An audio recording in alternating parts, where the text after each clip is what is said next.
Welcome to Scripture Chill. We are so glad you joined us for this session. Today we're breaking the seal on a topic the modern church is honestly afraid to touch: the forgotten books.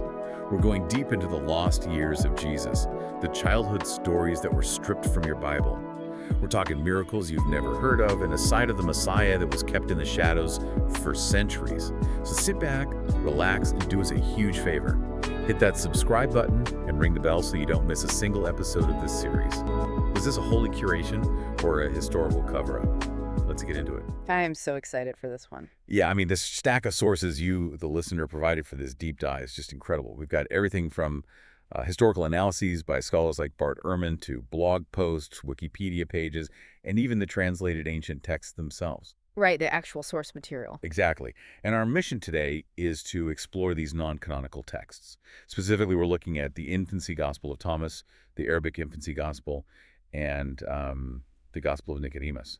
Which is quite the journey to take, really, especially when you think about the massive chronological jump that the canonical Bible makes. Oh, yeah, the gap. Right, like we get the miraculous birth, and then we get one fleeting glimpse of a 12-year-old Jesus in the temple. That's in the Gospel of Luke. Just that one quick story. Exactly. And then suddenly we are fast-forwarding to his public ministry at age 30.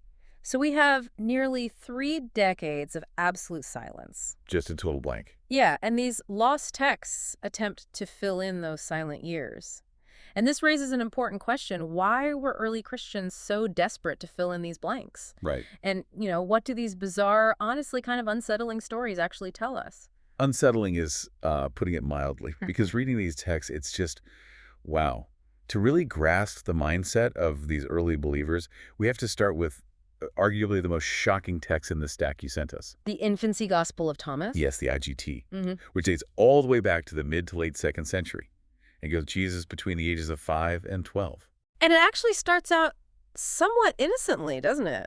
It does, yeah. We see a 5-year-old Jesus playing in a stream. He's gathering muddy water into pools. And with a single spoken word, he purifies the water. Which sounds very much like something you'd expect. Right. And then he's playing in the clay, and he crafts 12 little sparrows. Just normal kid stuff, except he does this on the Sabbath. Yeah, big mistake. Right, so a local Jewish man sees this child technically working by molding clay on the day of rest, and he immediately runs to complain to Joseph. Snitching on a 5-year-old. Exactly. So Joseph comes to scold him, and he just claps his hands, and the 12 clay birds come to life, spread their wings, and fly away chirping. Which is very whimsical, but that whimsy vanishes so fast. Oh, it takes a very dark turn. Very dark. The text shifts rapidly to a Jesus who is, frankly, he's malevolent. The son of Annas the scribe takes a dried willow branch and ruins the pools of water Jesus had just purified. Just a kid being a bully. Right. But Jesus is furious. He curses the boy, declaring that his roots will be without fruit, and instantly the boy just withers away like a dry branch. Just dead. Yeah, and the escalation doesn't stop there. Shortly after, Jesus is walking through the village, and another child is running past and accidentally bumps into his shoulder. Just a complete accident. Total accident. But Jesus turns to him and says, "You will go no further on your way." And the child instantly falls down dead. It's shocking. And the parents of this dead child are naturally in absolute despair. They go to Joseph, begging him to, teach his son to bless and not to curse. Which is a very reasonable request. Very reasonable. But when Joseph tries to reprimand Jesus, Jesus just turns his anger on the complaining parents and miraculously strikes them all blind. What do you even do with it? Joseph is so exasperated, he actually pulls Jesus' ear. Right, a very human dad moment. Yeah, and Jesus issues this chilling rebuke to his earthly father. He basically says, "It is enough for you to seek and not find. Do you not know that I am not yours?" It's so intense. Okay, let's unpack this, because if we look at the canonical Jesus, the defining traits are love, forgiveness, turning the other cheek. Exactly. But if I had to describe this apocryphal version of young Jesus, it's like a young Superman who possesses just raw, uncontainable power, but zero emotional regulation. Like Superman without the Kens. That is a great analogy. But I have to ask on behalf of our listener here, if the canonical Jesus is all about love, why on earth would early Christians invent a child god who throws lethal temper tantrums? It's a great question, and it fundamentally comes down to the cultural environment of the 2nd century. Okay, set the scene for us. So Christianity was this new minority religion, right? And it was competing in a Greco-Roman world that was absolutely saturated with myths of very powerful, capricious pagan gods. Oh, like Zeus or Apollo. Exactly. Gods who would literally strike you down for the slightest disrespect. In that specific cultural context, showing restraint wasn't really viewed as a sign of divinity. Oh, interesting. So what was... Undeniable, terrifying power. The early Christians circulating these stories were basically engaging in a form of missionary propaganda. Like, our God is tougher than your God. Precisely. They wanted to prove that Jesus was unequivocally superior to any pagan deity, even as a toddler. The underlying theological point was that he didn't slowly grow into his divinity. He had it from day one. Right. He possessed supreme, unbridled cosmic authority from the very beginning, even if he lacked adult restraint. Okay, that makes perfect sense of the schoolyard stories in the text. And your sources refer to this as the pedagogy of the Logos, right? Yes, the pedagogy of the Logos. Which shows up when Jesus is taken to a teacher named Zacchaeus to learn the alphabet. The teacher demands that Jesus say the letter alpha. Just a standard lesson. But Jesus refuses. He demands the teacher first explain the true, deep meaning of alpha and beta. And when the teacher strikes him in frustration, Jesus just unloads and explains the hidden mystical meaning of every single letter. Completely humiliating the teacher. Wholly humbles him. And to understand the real aha moment of that story, we have to look at the Greek concept of the logos, which translates to the divine word or absolute reason. Right. The irony the author is playing with here is just profound. You have an earthly teacher trying to teach the basic alphabet to the literal word of God made flesh. Oh, wow. Yeah, that's wild. It's the ultimate subversion of earthly authority. Exactly. But, establishing Jesus' power as a child wasn't quite enough for the early church. Why not? Because as the religion grew over the next few centuries, believers didn't just want to know that Jesus was powerful. They wanted assurance that the ultimate tragedy of his life, the crucifixion, wasn't some horrible accident. They needed it to make sense. Right. And that psychological need births a whole new genre of embellishment. Which brings us to our second text, the Arabic Infancy Gospel. Okay, yes. The Arabic Infancy Gospel, which was compiled a bit later, around the 5th or 6th century, right? Yes, around them. And this text takes that raw power we saw in Thomas and layers on what feels like an intense obsession with physical objects. It really does. It introduces this heavy emphasis on material grace and proto-relic veneration. Yeah, the sources mention that Jesus' diapers can be used to heal people. Diapers, yes. And his bathwater cures leprosy. And even his sweat miraculously turns into healing balsam.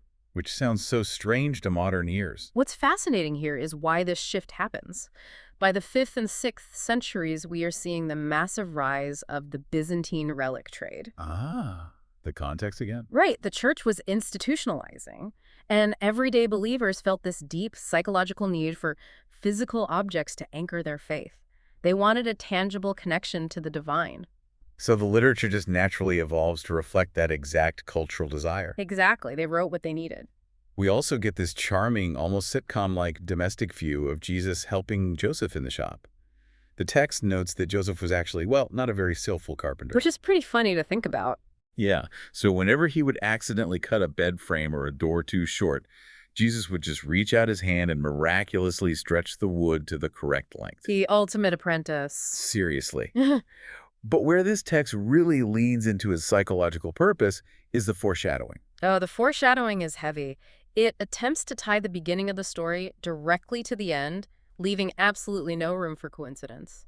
Give us an example. Well, the text claims that Jesus actually met Judas Iscariot when they were both boys. Wait, really? Yeah.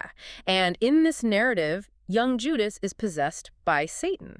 He's acting like a mad dog, basically, biting people. Of course he is. Right. And he tries to bite young Jesus, but he can't. So instead, he strikes Jesus forcefully on his right side. Okay, let me guess.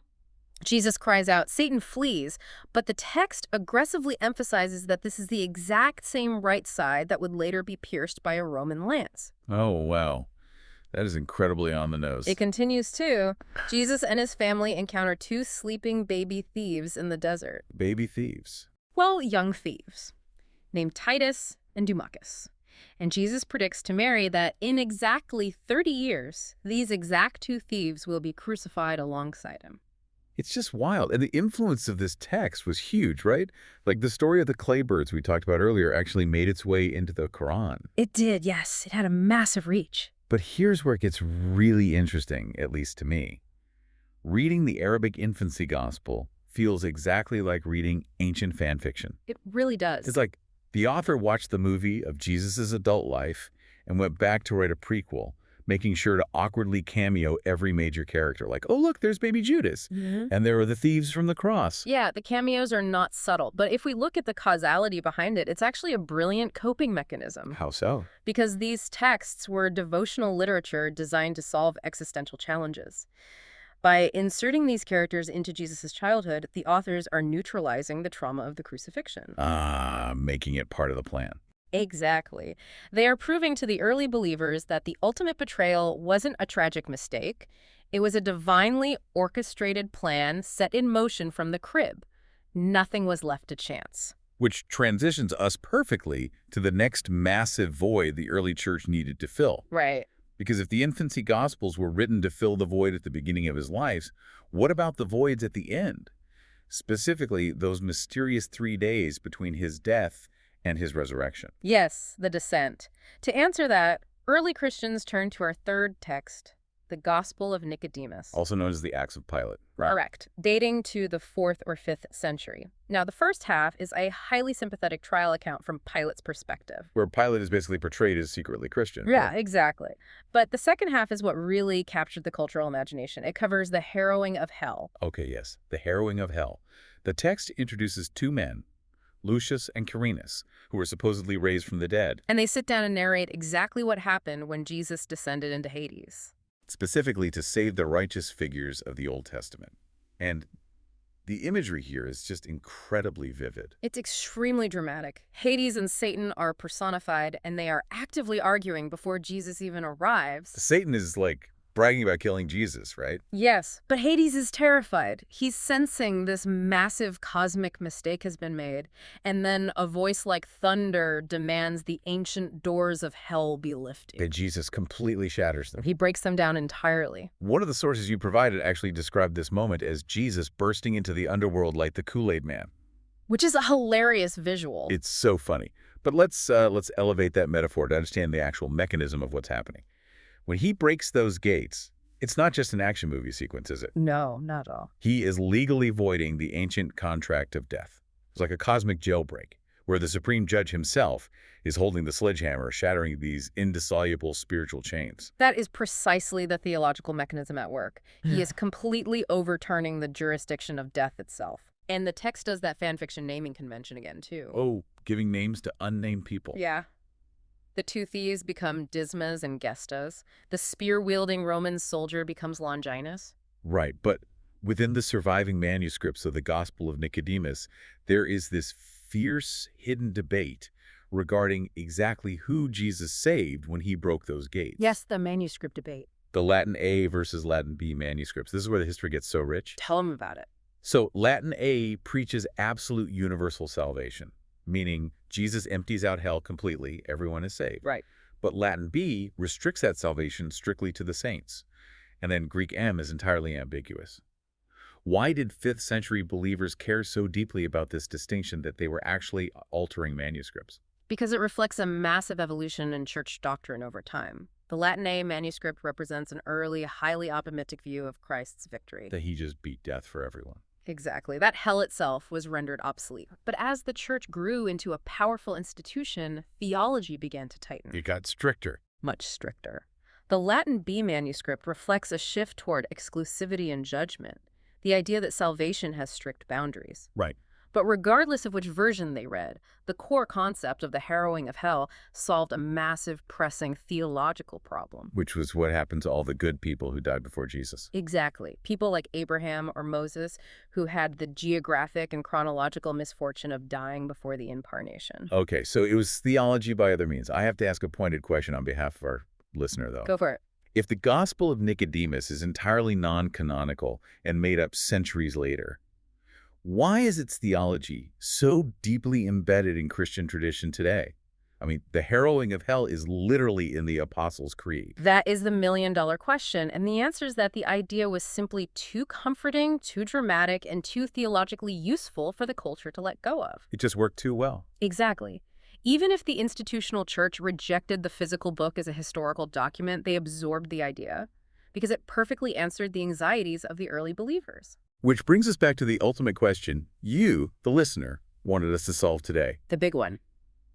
If these stories, the clay birds, the Byzantine healing diapers, the cosmic jailbreak of hell, if they were so incredibly popular, why were they banned from the Bible?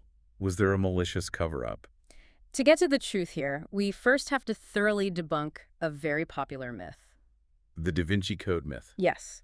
Emperor Constantine did not sit down at the Council of Nicea in 325 AD and arbitrarily decide which books were in the Bible and which were burned. That's just fiction. Complete modern fiction. The formation of the biblical canon was an organic, messy process that took centuries. Okay, so if there was no backroom deal with Constantine, how did they actually filter these out? Like, what were the rules? The early church used 3 primary criteria for canonicity. Okay, what's the first one? First was apostolic authorship. The text had to be written by an apostle or someone directly associated with one. Which these texts fail immediately. Exactly.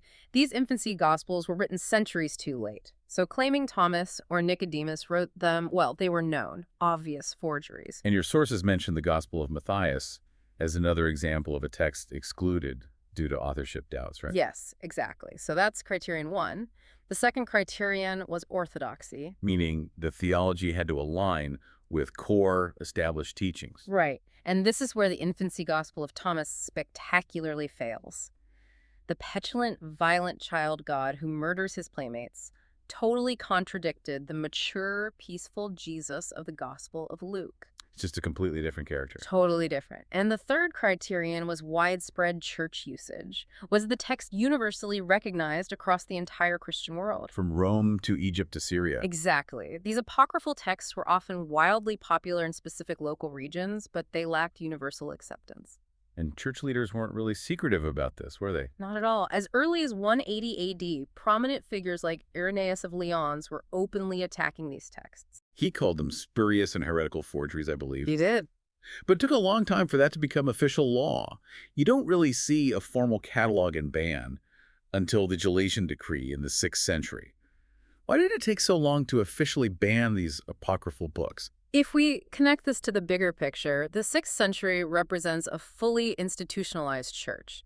Christianity had gone from a persecuted minority to the official state religion. Oh, right. So Pope Gelasius, or whoever authored the decree, was formalizing a consensus that had been building for 400 years.